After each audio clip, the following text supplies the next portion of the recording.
Hello everybody, it's your daily report with Angry Tim. I am out. Example number one, we have tax dollars for pickleball. The Department of the Interior is apparently investing in pickleball.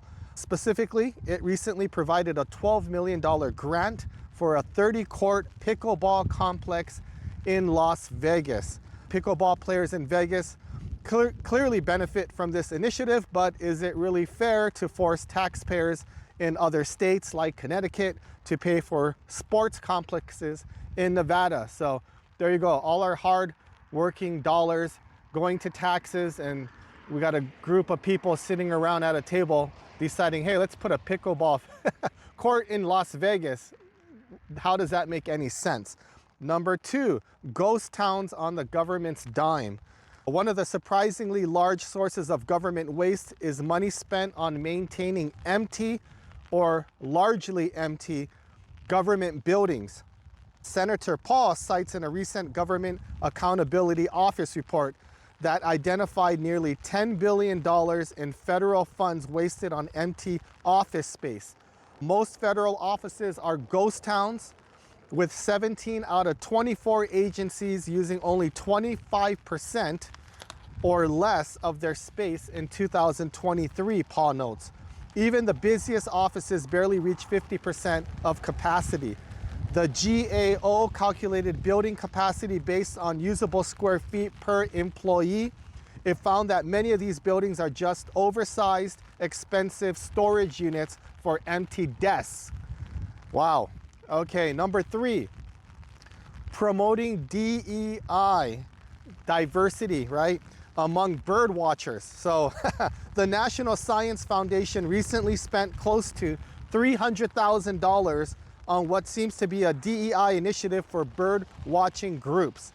In yet another shining example of wasteful government spending, the National Science Foundation has decided that the world of bird watching needs a dose of diversity, equity, and inclusion, Paul writes. To that end, they approved a grant of $288,563 to create affinity groups within societies, basically bird watching clubs based on identity characteristics. The goal, they say, is to ensure that bird watching communities are more inclusive. Regardless of where you stand on DEI, this kind of spending should raise a red flag on fiscal responsibility grounds alone.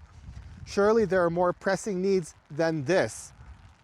Okay, so let me try and turn the page here. This is getting a little bit soggy.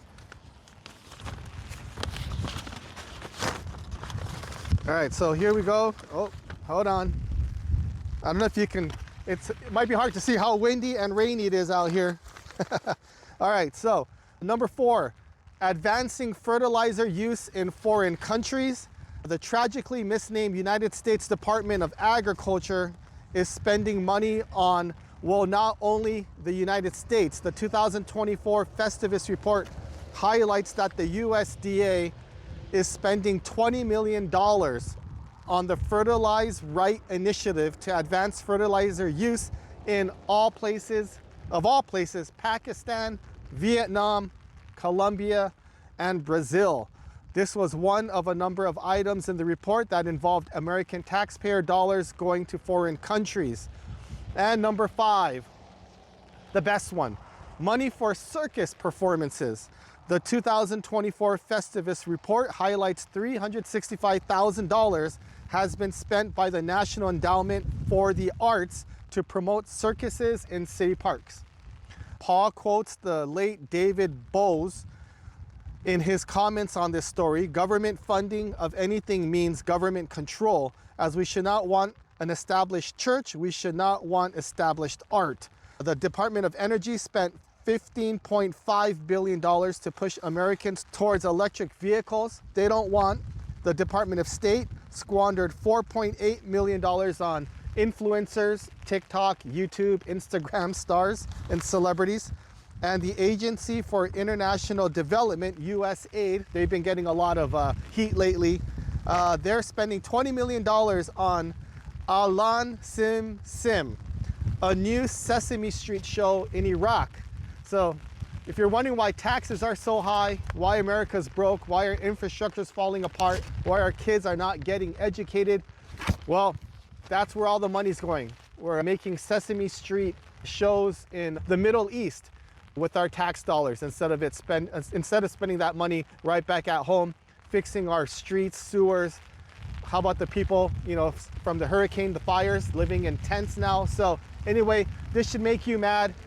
This is your rainy day storm video with your friend Angry Tim. I'll try and get more for you out here. I don't know if you can see the animals back there, but they are doing fine. We're keeping a close eye on them.